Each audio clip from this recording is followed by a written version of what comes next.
Sur les routes espagnoles de la Costa Blanca, Philippe Gilbert pose les bases de sa 19e saison dans le peloton professionnel.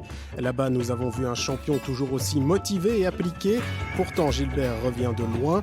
Après sa chute sur la première étape du Tour de France, il a passé les 4 derniers mois à soigner son genou fracturé. Phil aurait pu s'arrêter là, mais il est de retour.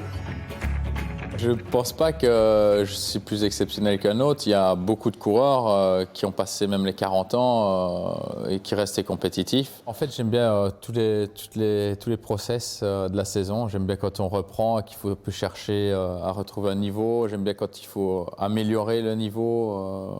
Voilà, aller chercher les derniers pourcents, c'est extrêmement difficile. C'est là où il faut se faire très très mal. Et j'aime bien ça aussi. Donc voilà, c'est pas que j'aime uniquement rouler en vélo, j'aime vraiment la compétition et le fait de pousser son corps à la limite à chaque fois.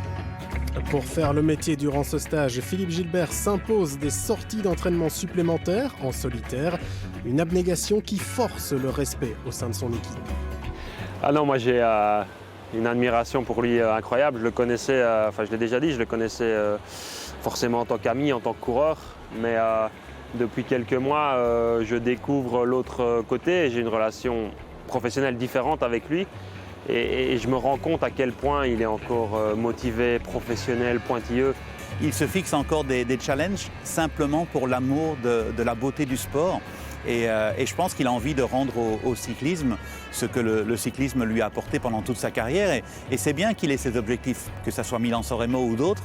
Mais en tout cas, on voit qu'il a encore quasiment la même excitation qu'un jeune coureur néo-pro qui arrive pour la première fois dans le World Tour et qui se dit « Oh, je vais découvrir les classiques, le Tour de France et ainsi de suite ». Mais c'est surtout un coureur qui a l'amour du vélo et qui le fait plus par passion et non pas par travail.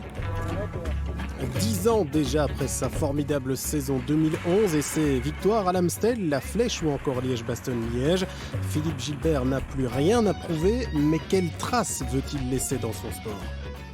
Je ne pense pas que je fais ça pour laisser une trace. Ce qui restera, c'est les lignes de palmarès, ça restera, mais après, c'est pas ça qui fait vivre, je pense. Mais voilà, ça restera quand même. Et on se dira, ouais, lui c'était un Belge, il était pas mal à son époque. Mais voilà, après, qu'est-ce que je peux dire de plus? Ce sera comme ça. Un coureur pas mal qui a tout de même remporté un maillot arc-en-ciel, une quinzaine de classiques et qui tentera de décrocher à San Remo son dernier monument.